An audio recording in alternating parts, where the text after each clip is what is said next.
Kami sembah, kami tinggikan, kami agungkan Dikau ya Tuhan. Terima kasih buat kehadiran Tuhan. Dan biarlah kami sebentar dikenyangkan dan dipuaskan lewat isi hati Tuhan. Urapi, layakkan, kuduskan kami semuanya. Firman-Mu akan memberkati dan firman-Mu akan menuntun kami agar kami melangkah di dalam kepastian bersama Kristus yang mulia. Terimalah Tuhan setiap pujian penyembahan kami. Hati-Mu disukakan. Terpujilah Tuhan. Roh Kudus mengurapi kami semuanya. Di dalam nama Tuhan Yesus. Haleluya. Amin. Puji Tuhan, Bapak Ibu silakan duduk kembali.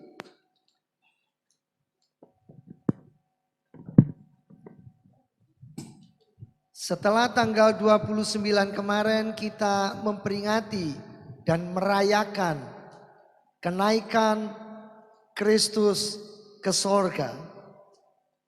Maka yang menjadi pertanyaan adalah apa yang dilakukan oleh para murid setelah Yesus naik ke surga. Apakah mereka lalu tinggal dan larut dalam duka cita? Lalu apakah mereka akhirnya menggosip kanan kiri? Atau apakah mereka akhirnya hilang pengharapan? Hidup dalam keputusasaan? Mari Bapak Ibu, kita akan lihat di dalam kitab Kisah Para Rasul pasal 1, kita akan baca ayat 12 sampai ayat 14. Ini yang harus dilakukan oleh para murid setelah Kristus naik ke sorga. Dan ini mengingatkan Bapak Ibu dan saya bahwa kebenaran Alkitab harus kita lakukan, kita praktekkan dalam hidup kita. Mari kita lihat Kisah Para Rasul pasal 1 ayat 12 sampai 14. Maka kembalilah rasul-rasul itu ke Yerusalem dari bukit yang disebut Bukit Zaitun, yang hanya seperjalanan sabat jauhnya dari Yerusalem. Setelah mereka tiba di kota, naiklah mereka ke ruang atas, tempat mereka menumpang. Mereka itu ialah Petrus dan Yohanes, Yakobus dan Andreas, Filipus dan Thomas, Bartolomeus dan Matius, Yakobus bin Alfeus dan Simon orang Zelot dan Judas bin Yakobus. Mereka semua bertekun dengan sehati dalam doa bersama-sama dengan beberapa perempuan serta Maria ibu Yesus dan dengan saudara-saudara Yesus. Jemaat yang dikasihi oleh Tuhan, ini adalah hal yang tidak nyaman tentunya. Setelah Kristus naik ke sorga, para murid harus kembali ke Yerusalem dari Bukit Zaitun. Dan dikatakan jaraknya hanya seperjalanan sabat jauhnya. Berarti sangat dekat. Kira-kira hanya 2000 langkah. Tapi tahukah Bapak Ibu yang dikasihi Tuhan, dengan para murid harus kembali ke Yerusalem, itu berarti para murid, Bapak Ibu dan saya diingatkan kepada esensi panggilan Tuhan atas hidup para murid. atas hidupmu dan hidupku pada hari-hari ini. Saudara, karena kembali ke Yerusalem itu berarti kembali ke tengah-tengah daerah musuh. Kembali ke Yerusalem itu berarti harus siap kembali hidup dalam penderitaan. Saudara, ini sesuatu yang tidak gampang. Saya coba ingin menyitir sedikit tentang Yerusalem. Memangnya ada apa dengan Yerusalem? Yerusalem ini pusat peribadatan Yahudi, Bapak Ibu. Yerusalem ini kota pusat kegiatan orang Farisi dan ahli Taurat. Yerusalem adalah tempat di mana Yesus, guru para murid ini, pernah ditangkap, dianiaya, dihakimi, lalu dipermalukan, digiring ke Bukit Golgota. Dan sekarang para murid diminta untuk berangkat kembali ke Yerusalem. Itu berarti yang ada di benak pikiran mereka adalah apa? Penderitaan. Kenapa? Karena Yerusalem mengingatkan mereka tentang penderitaan. Yerusalem mengingatkan mereka tentang aniaya. Yerusalem mengingatkan mereka tentang kesulitan hidup. Bapak Ibu, sampai Yesus sudah naik ke sorga, para murid masih dicari. Para murid masih dikejar-kejar. Dan kalau kita baca Kisah Para Rasul 1 ayat 8, bahkan nanti tugas yang diberikan Kristus kepada para murid adalah kalau melayani, kalau bersaksi, mulai dari Yerusalem dulu. Ini ibaratnya kalau pepatah berkata cilaka 12. Betul-betul ini sesuatu yang gak masuk akal. Coba Bapak Ibu lihat Kisah Para Rasul 1 ayat 8. Tetapi kamu akan menerima kuasa kalau Roh Kudus turun ke atas kamu. Dan kamu akan menjadi saksiku di Yerusalem dulu. Saudara, ini mengingatkan kepada saudara dan saya bahwa pengiringan kita kepada Kristus, seperti WL tadi berkata, tidak berarti tanpa kesulitan. Tidak berarti hidup ini dijalani semuanya dengan baik, dengan nyaman, dengan lancar. Coba Bapak Ibu bayangkan di tengah-tengah ketakutan para murid kepada orang-orang Yahudi. Mereka dikejar-kejar, mereka dicari-cari. Tapi sekarang harus kembali ke Yerusalem. Buktinya apa kalau para murid ini ketakutan? Buktinya apa kalau para murid ini sembunyi? Buktinya apa kalau para murid ini tidak berani menghadapi kenyataan hidup? Kita lihat sebentar ya. Coba Yohanes 20 ayat 19. Yohanes 20 ayat 19. Saya menyitir ayat ini. Ketika hari sudah malam pada hari pertama minggu itu, berkumpullah murid-murid Yesus di suatu tempat dengan pintu-pintu yang terkunci. Kenapa harus dikunci? Karena mereka takut. Takut kepada siapa? Kepada orang-orang Yahudi. Pada waktu itu datanglah Yesus dan berdiri di tengah-tengah mereka dan berkata, damai sejahtera bagi kamu. Hari ini seringkali kita juga takut.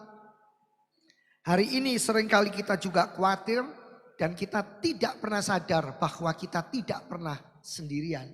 Sesungguhnya ada Tuhan yang tidak hanya menyertai tetapi melindungi kita.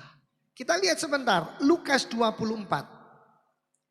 Lukas 24 Bapak Ibu. Kita buka sebentar Lukas 24 ayat yang ke-9 sampai ayat 11.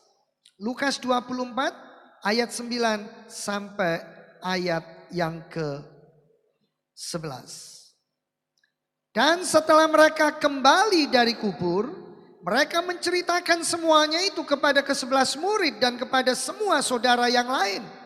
Perempuan-perempuan itu ialah Maria dari Magdala dan Yohana dan Maria ibu Yakobus dan perempuan-perempuan lain juga yang bersama-sama dengan mereka memberitahukannya kepada rasul-rasul.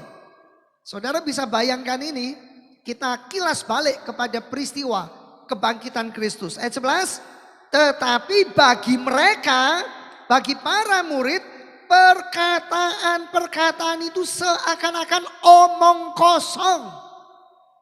Bayangkan Bapak Ibu.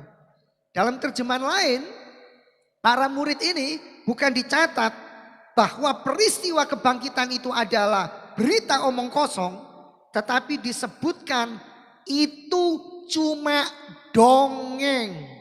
Bayangkan Bapak Ibu, ini para murid loh. Dan mereka itu tidak percaya kepada perempuan-perempuan itu.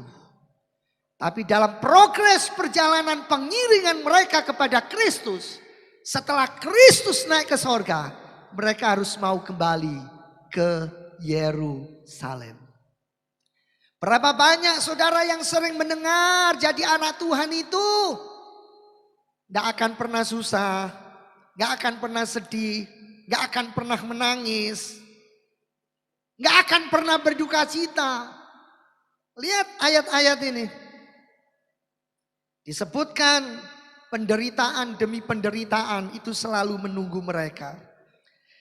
Bapak Ibu jangan lupa ya, para murid ini cuma kawanan kecil. Jumlahnya gak besar. Ya, para murid ini gak punya nama besar. Para murid ini bukan orang yang terkenal. Dan para murid ini gak punya apa-apa. Gak punya sesuatu yang harus bisa mereka andalkan dalam hidup ini. Makanya Bapak Ibu kalau kita lihat di dalam Kisah Para Rasul, kita kembali ke sana.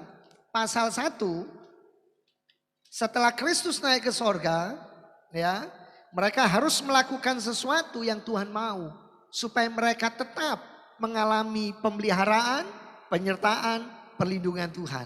Kita lihat pasal 1, Kisah Para Rasul ayat 4. Ya.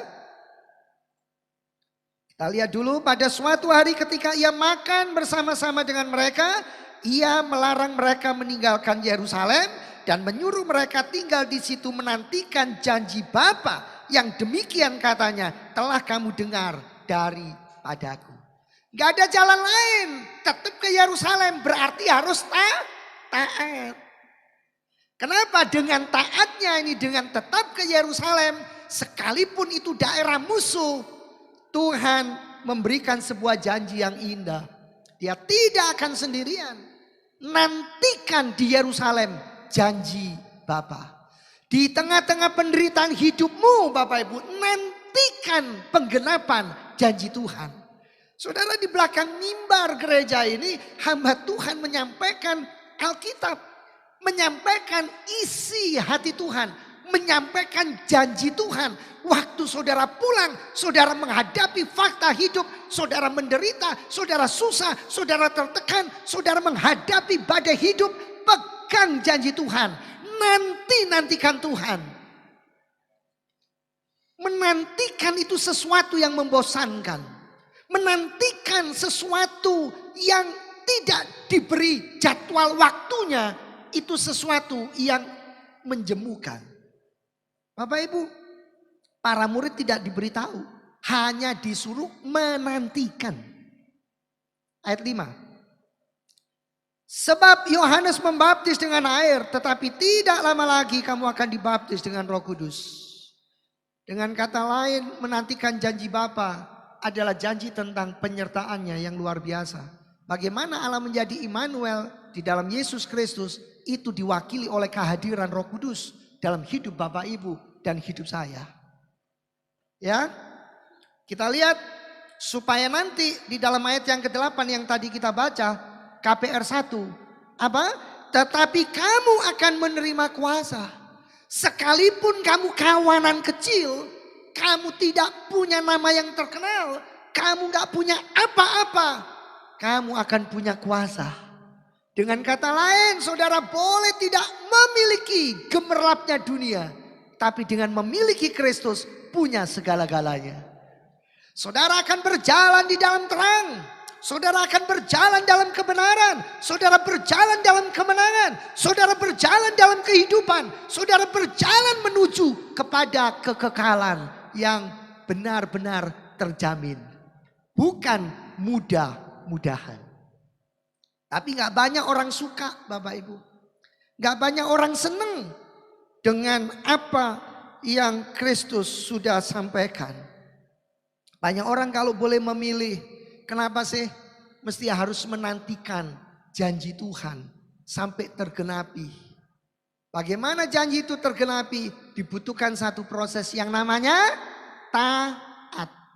Saudara mau baca dari depan, dari belakang, tetap taat. Nah sekarang kita lihat apakah para murid ini taat, Bapak Ibu. Mari kita lihat kembali ya, Kisah Para Rasul pasal yang ke-1 tadi, ayat yang ke-12, ternyata benar mereka taat. Maka kembalilah rasul-rasul itu ke Yerusalem dari bukit yang disebut Bukit Zaitun, yang hanya seperjalanan sahabat jauhnya dari Yerusalem. Saudara, Bukit Zaitun sendiri itu juga bermakna tempat, wilayah yang tidak lepas dari penderitaan. Dari penderitaan kepada penderitaan. Jangan lupa, Tuhan Yesus berdoa di Taman Getsemani. Itu di Bukit Zaitun. Setelah mereka tiba di kota, setelah tiba di Yerusalem, apa yang mereka lakukan? Naiklah mereka ke ruang atas, tempat mereka menumpang. Mereka itu ialah Petrus dan Yohanes, Yakobus, Andreas, Filipus, Thomas, Bartolomeus dan seterusnya. Kurang lebih jumlah mereka berapa Bapak Ibu? Yang berkumpul ini. Karena sebagian besar namanya tidak disebut. Berapa orang? 120 orang. Dari mana kita tahu? Ayat 15. Pada hari-hari itu berdirilah Petrus di tengah-tengah saudara-saudara yang sedang berkumpul itu. Kira-kira 120 orang banyaknya. Jadi bisa bayangkan ya. Tempat tinggal mereka pada waktu mereka naik ke atas itu harus menampung 120 orang. Tempat ini dipertentangkan rumah siapa kira-kira. Ya. Ada banyak versi cerita, ada banyak versi penafsiran. Tapi nggak penting. Jadi saya nggak perlu sampaikan. Yang penting adalah mereka akhirnya taat. Ya.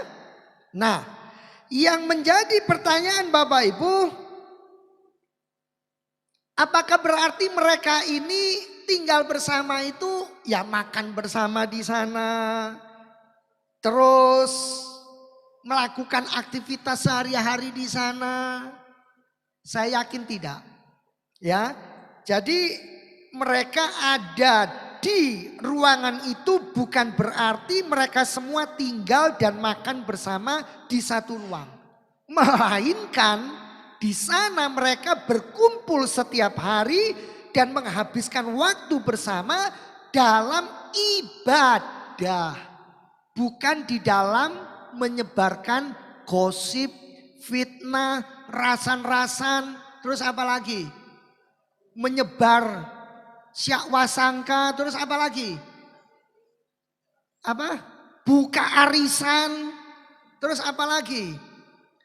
Makan bersama, tapi yang jelas ibadah. Menantikan janji Bapa yang sudah disampaikan oleh Kristus. Nah, ada yang mempertentangkan dan tanya, loh Pak, kalau memang seperti ini, kenapa ada ayat lain yang kontradiksi? Ini kan di rumah Pak. Sedangkan versi Lukas bukan di rumah. Yang benar yang mana? Coba kita lihat sebentar. Lukas 24 ayat 53. Lukas 24 ayat 53 ya. Dikatakan setelah Kristus naik ke sorga, versi Injil Lukas ya, disebutkan mereka senantiasa berada di dalam bait Allah dan memuliakan Allah. Tuh, kok di bait Allah, Pak? Sedangkan di sini Kisah Para Rasul itu disebut di rumah. Di sebuah rumah yang bertingkat. Bapak Ibu, siapa penulis Injil Lukas? Ya, Lukas. Siapa penulis kitab Kisah Para Rasul? Juga Lukas. Jadi nggak mungkin orang yang sama lalu nggak ngerti peristiwa yang sebenarnya. Artinya begini Bapak Ibu. Ketika mereka ada di loteng itu, di atap yang disebutkan ini, rumah artinya tingkat yang kedua atau ketiga. Karena dia menafsirkan rumahnya itu 3 tingkat. Ya. Nah Bapak Ibu, yang mereka lakukan waktu mereka berkumpul di sana, mereka sungguh-sungguh beribadah. Memuji, menyembah, memuliakan Allah. Tetapi mereka tidak mau lagi disebut sembunyi. Tidak siap dengan penderitaan. Tidak berani menghadapi fakta.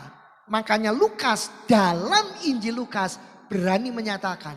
Mereka itu menampakkan diri dan pergi ke bait Allah. Jadi artinya apa Bapak Ibu?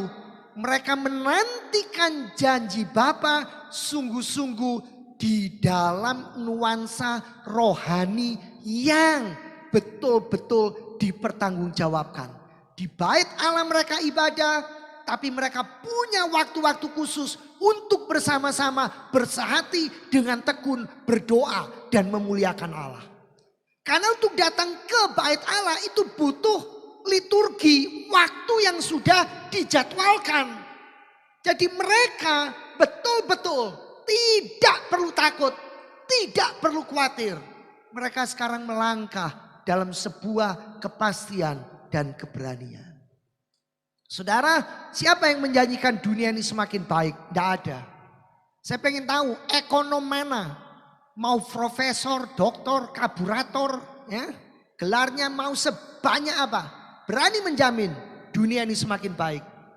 Tidak ada. Apakah ada seorang politikus yang berani berkata dunia ini akan semakin baik suatu hari? Tidak ada. Tidak ada seorang negarawan yang berani menjamin bahwa dunia ini akan baik-baik saja. Tidak ada. Tapi ketika saudara hidup di dalam janji Allah, ketika saudara berani taat kepada Allah, saudara akan menerima segala yang sudah dijanjikan itu. Cuma seringkali kita ini pengennya menerima janji Allah, tapi tidak di dalam nuansa di mana kita hidup secara rohani. Bahkan ada orang yang hidupnya nggak kudus juga pengen terima janji Allah. Orang yang hidupnya nggak benar, nggak melakukan firman, nggak taat juga pengen menerima janji Allah. Jangan mimpi, nggak bisa. Semua itu harus betul-betul dikemas. Di mana Bapak Ibu, saudara dan saya harus melakukan bagian kita. Gak ada orang yang pengennya susah. Saya pengen janji Allah, diberkati tapi gak mau kerja. Banyak yang mau, siapa yang gak mau? Karena kerja gak gampang. Kerja itu gak mudah. Mari kita lihat Bapak Ibu. Di dalam Kisah Para Rasul pasal 1 ini kita lanjutkan. Pasal 13 yang tadi kita sudah baca itu. Pasal 1 ayat 13. Sekarang kita baca ayat 14. Ya. Apa yang mereka lakukan? Ayat 14. Mereka semua bertekun dengan sehati. Dalam apa? Dalam doa bersama-sama dengan beberapa perempuan serta Maria ibu Yesus dan dengan saudara-saudara Yesus. Saudara tolong garis bawahi mereka semua.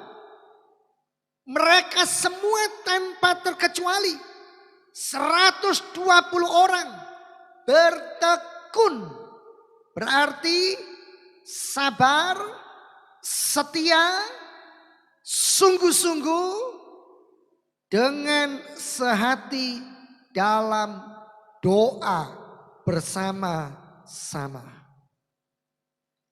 Bayangkan loh Bapak Ibu, ini saat yang paling berbahaya bagi para murid. Ya kan? Karena apa? Dia sedang dicari-cari kok. Dia sedang dikejar-kejar.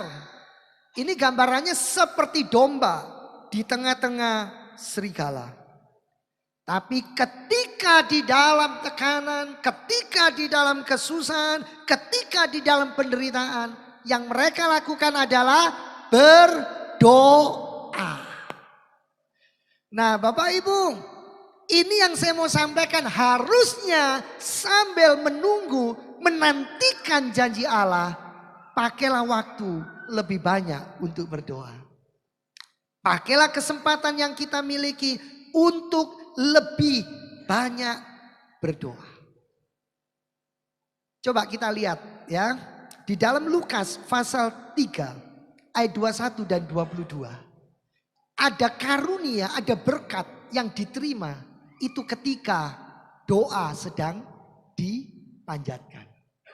Saudara, ketika engkau berdoa sudah ada berkat yang Tuhan akan nyatakan. Ya, walaupun Tuhan bisa memberikan berkat ketika saudara tidak berdoa. Tapi ini menjadi satu bagian, satu standar yang harusnya kita renungkan. Mari kita lihat Lukas 3 ayat 21 dan 22. Lukas 3 ayat 21 dan 22. Ketika seluruh orang banyak itu telah dibaptis dan ketika Yesus juga dibaptis dan sedang berdoa, terbukalah langit. Saudara harus lihat ini. Bukan langit terbuka dulu lalu berdoa. Sedang berdoa, terbukalah langit. Lalu turunlah Roh Kudus dalam rupa burung merpati ke atasnya. Dan terdengarlah suara dari langit. Engkaulah anak yang kukasihi. Kepadamulah aku berkenan. Jadi ketika saudara mengharapkan, ketika saudara merindukan, ketika saudara menanti-nantikan. Jangan pernah saudara lupa untuk berdoa. Saya mau katakan keadaan terbaik untuk menerima berkat-berkat rohani adalah ketika kita sedang berdoa. Gak ada yang amin? Coba kita buka Efesus 6 ayat 18. Efesus 6 ayat 18. Dari kalimat ini ya, dalam segala doa dan permohonan berdoalah setiap waktu di dalam roh dan berjaga-jagalah di dalam doamu itu dengan permohonan yang tak putus-putusnya untuk segala orang kudus. Saya mendapat hikmat begini Bapak Ibu. Dalam segala, kata dalam segala itu berarti menunjukkan mewakili apa saja di dalam hidup kita. Jangan pernah tidak berdoa. Dalam semua keadaan, dalam segala situasi, dalam segala kondisi, doa adalah segala-galanya. Jadi dalam seluruh keberadaan saudara, saudara harus memiliki kehidupan doa yang tidak seperti biasanya. Lebih banyak waktu untuk berdoa. Lebih banyak pakai waktu untuk berdoa. Bukan untuk nonton sinetron. Bukan untuk nonton iklan di YouTube. Bukan untuk melakukan hal-hal yang tidak bermanfaat, tapi pakai waktu untuk hal-hal yang rohani. Dan kalau saudara punya pemahaman bahwa doa ini adalah pondasi yang penting untuk kita menghadapi segala-galanya di dalam hidup ini, maka berdoalah dengan tekun. Ya, tadi Lukas 24 ayat 53 itu berkata para murid senantiasa. Coba buka sebentar. Lukas 24 ayat 53. Yang kita sudah baca tadi ya. Mereka apa Bapak Ibu? Mereka para murid senantiasa. Siapa di sini murid setan? Gak ada. Murid Tuhan? Yes. Murid Tuhan semua. Semua murid Tuhan harus senantiasa berdoa. Memuliakan Tuhan. Jadi senantiasa adalah menunjuk bertekun dalam doa. Berarti menghabiskan banyak waktu untuk berdoa lebih daripada biasanya. Saya rindu lewat khotbah pagi hari ini Bapak Ibu memiliki kerinduan setelah pulang dari tempat ini. Aku janji Tuhan, aku akan mengatur waktu untuk bisa berdoa lebih banyak daripada sebelumnya. Lakukan itu Bapak Ibu, kerjakan itu. Saudara akan melihat kemuliaan Tuhan dinyatakan dalam hidupmu. Itu bisa berarti sering berdoa atau bisa berarti belajar berdoa lebih lama dari biasanya. Biasanya 10 menit, biasanya 15 menit, saudara bisa 20 menit, lebih lagi dan lebih lagi. Saudara, ada orang yang berkata saya tidak bisa Pak kalau terlalu lama, nanti saya gampang ngantuk, saya mudah tertidur. Ya kalau begitu saudara boleh melakukan walaupun sebentar tapi bisa sering. Saudara bisa minta hikmat dari Tuhan dan Tuhan akan menolong. Dan saudara kembali di dalam Kisah Para Rasul tadi pasal 1 ayat 14 dikatakan mereka semua bertekun dengan sehati dalam doa bersama-sama dengan beberapa perempuan serta Maria ibu Yesus dan dengan saudara-saudara Yesus. Jadi poin tentang doa harus disertai dengan ketekunan. Dan sekarang juga di dalam kesehatian. Para murid berkumpul dalam kasih dan tidak ada pertengkaran. Tidak ada perselisihan.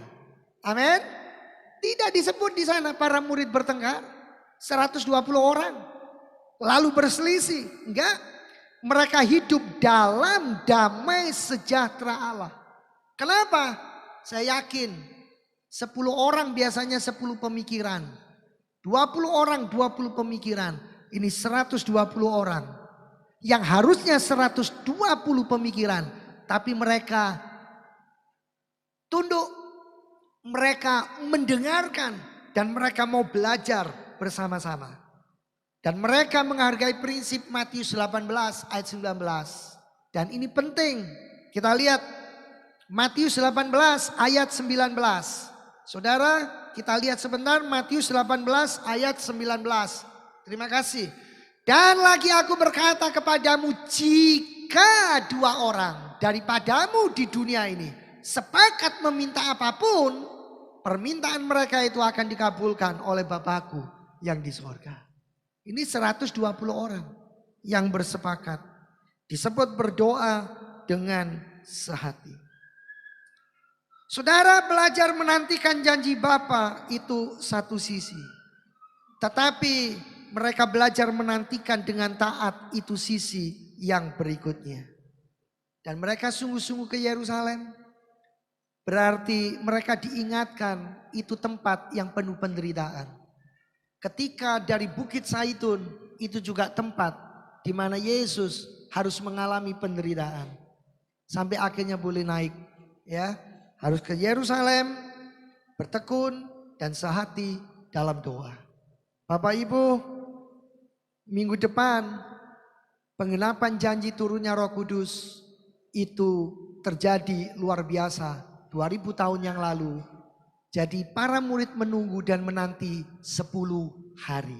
Ya, karena itu ada banyak gereja yang mengadakan ibadah, temanya adalah menanti atau menunggu 10 hari. Di mana? Dalam gereja. Kalau dulu ada lagu menanti di bawah pohon Kamboja, datangnya kekasih yang ku cinta. Nah, kok nggak ada yang sip gitu ya? Nah, maksud saya begini, itu gereja yang masih menunggu datangnya Roh Kudus sudah expired, Bapak Ibu. Kenapa? Kenapa Bapak Ibu? Karena Roh Kudus sudah dicurahkan. Saudara sekarang tidak perlu menunggu lagi. Itu lagu lama menggambarkan seorang kekasih menunggu pacarnya nggak datang karena putus asa. Dia duduk di bawah pohon Kamboja. Saudara tahu pohon Kamboja adanya di mana? Kuburan zaman itu. Tapi saya heran sekarang rumah saya depan dikasih pohon Kamboja. Saya bilang tapi ini bukan kuburan, ini rumah anak Allah. Amin. Jadi Bapak Ibu nggak perlu nanti lagi, nggak perlu menunggu. Kenapa? Karena Roh Kudus sudah dicurahkan. Saudara yang duduk di sini saya tanya, siapa yang tidak punya Roh Kudus? Angkat tangan. Loh, nggak ada yang angkat tangan. Yang punya Roh Kudus angkat tangan. Ya harus semua lah angkat tangan. Punya Roh Kudus ya angkat tangan. Nggak punya Roh Kudus ya angkat tangan. Terus maunya apa Bapak Ibu ini? Mau menanti di bawah pohon Kamboja? Tinggal terima saja Bapak Ibu. Tinggal apa? Terima. Ayo semua bilang, saya menerima semua janji Allah. Termasuk Roh Kudus. Jadi Bapak Ibu ingat ya, enggak cuma kalau Bapak Ibu berbahasa roh, itu baru ada Roh Kudus. Ingat, gak cuma itu. Hati-hati ya Bapak Ibu. Saya harus mengajarkan pengajaran yang betul. Karena ada yang berkata begini, kalau kamu gak berbahasa roh, kamu gak masuk surga. Wah, di mana ayatnya? Gak berbahasa roh gak masuk surga. Gak ada ayatnya. Amin. Yang menjamin saudara masuk surga bahasa roh atau Tuhan Yesus? Hebat mana bahasa roh sama Tuhan Yesus? Alkitab berkata, Kristuslah yang sempurna. Nubuat pun tidak ada yang sempurna. Mau diberi gelar apapun si pendeta itu, si hamba Tuhan itu. Tetap Bapak Ibu, kalau air lewat pipa, pipanya berkarat, air yang keluar berkarat. Hamba Tuhan itu seperti pipanya. Mana ada hamba Tuhan yang sempurna? Loh, saya kan sudah pernah bilang, kalau Bapak Ibu ingin lihat kejelekan saya, tanya istri dan anak-anak saya. Muncul semua nanti. Iya, tapi saya mau belajar Bapak Ibu. Untuk apa? Betul-betul hidup benar sesuai Alkitab. Amin. Mari semua bangkit berdiri. Jangan ada nanti yang pulang cari pohon Kamboja, duduk di bawah pohon Kamboja. Menanti janji Tuhan, tidak bakal dapat. Saudara nanti janji Tuhan di mana? Bisa di rumah, bisa di gereja, di mana saja. Asal saudara hidup di dalam ketaatan dan kebenaran Allah. Sungguh Bapa di sorga, kami mengembalikan hormat dan kemuliaan, pujian, ucapan syukur kepada Tuhan Yesus Kristus, junjungan hidup kami. Sebelum jemaat ini pulang dan meninggalkan gereja untuk sementara waktu, kami menyerahkan anak Jessica, juga Yehezkiel, Elsa, juga beberapa anak, beberapa saudara yang terbaring sakit. Tuhan jamah, mereka boleh mengalami pemulihan, kesembuhan di dalam nama Tuhan Yesus Kristus. Bapa, kami juga membawa di dalam doa untuk bangsa dan negara kami Indonesia. Supaya Bapak Presiden dan wakilnya, para menteri, DPR, MPR, TNI, Polri, semuanya di dalam berkat, dalam anugerah Tuhan. Supaya kepada beliau semuanya diberikan hati yang takut akan Tuhan, hati yang mengasihi Tuhan. Sehingga pemerintahan di Indonesia adalah pemerintahan yang menghormati Tuhan, yang mengizinkan peribadatan, dan yang memberikan keleluasaan bagi kami untuk memuji dan untuk menyembah Tuhan. Bapa, kami percaya dan kami tahu Indonesia dipenuhi kemuliaan Tuhan. Amen. Dan Indonesia milik Tuhan. Amen. Hamba-Mu berdoa, hamba-Mu mengucap syukur. Biarlah di dalam kasih, di dalam kemurahan, dan di dalam anugerah-Mu, kami semuanya Tuhan boleh melihat kemuliaan Tuhan. Amen. Bapa, kami juga berdoa buat setiap rupiah yang anak-anak-Mu sudah berikan, Tuhan memperhitungkan sebagai kebenaran. Kami mengucap syukur kepada Tuhan. Kami berterima kasih. Tuhan sangat baik. Tuhan pasti memberkati setiap jeri lelah, setiap umat-Mu di dalam pekerjaannya. Bapak, kami juga berterima kasih karena hari ini kami boleh memakai laptop yang baru. Tuhan, kami bersyukur. Biarlah dengan laptop yang baru kami boleh lebih leluasa dan lebih mudah di dalam mempersiapkan pujian penyembahan, juga menampilkan hal-hal yang perlu untuk ditampilkan ketika firman Tuhan disampaikan. Bapak, terima kasih memberkati keluarga yang telah mempersembahkan sejumlah besar uang untuk pembelian laptop yang baru. Tuhan, Kau menolong, Engkau membuka tingkap-tingkap sorga dan pergumulan kerinduan keluarga ini. Engkau mendengar, Engkau menolong. Dan dalam tahun ini ada mujizat, ada terobosan, ada berkat-berkat yang besar yang Tuhan limpahkan dengan ajaib dan luar biasa. Bapak, terima kasih. Terima kasih. Kami juga berdoa menyerahkan saudara-saudara kami yang berulang tahun di sepanjang bulan Mei. Tuhan memberkati, Tuhan menyatakan yang terbaik, memberikan kepada mereka hati yang cinta kepada Tuhan, hati yang mengasihi Tuhan, hati yang mau melayani Tuhan. Kerinduan, pergumulan, pengharapan anak-anak-Mu, Engkau mendengar dan memberkatinya. Terima kasih, terpujilah Tuhan. Jemaat yang dikasihi Tuhan, angkatlah kedua belah tangan-Mu. Sebelum saudara pulang dan meninggalkan gereja ini untuk sementara waktu, terimalah sekarang berkat dari Allah Bapa, cinta kasih kemurahan Tuhan Yesus Kristus, di dalam persekutuan Allah Roh Kudus akan menyertai dan memimpin kehidupanmu sekarang, bahkan sampai selama-lamanya. Pulanglah, terimalah berkatnya, dan jadilah engkau berkat. Puji Tuhan. Amin.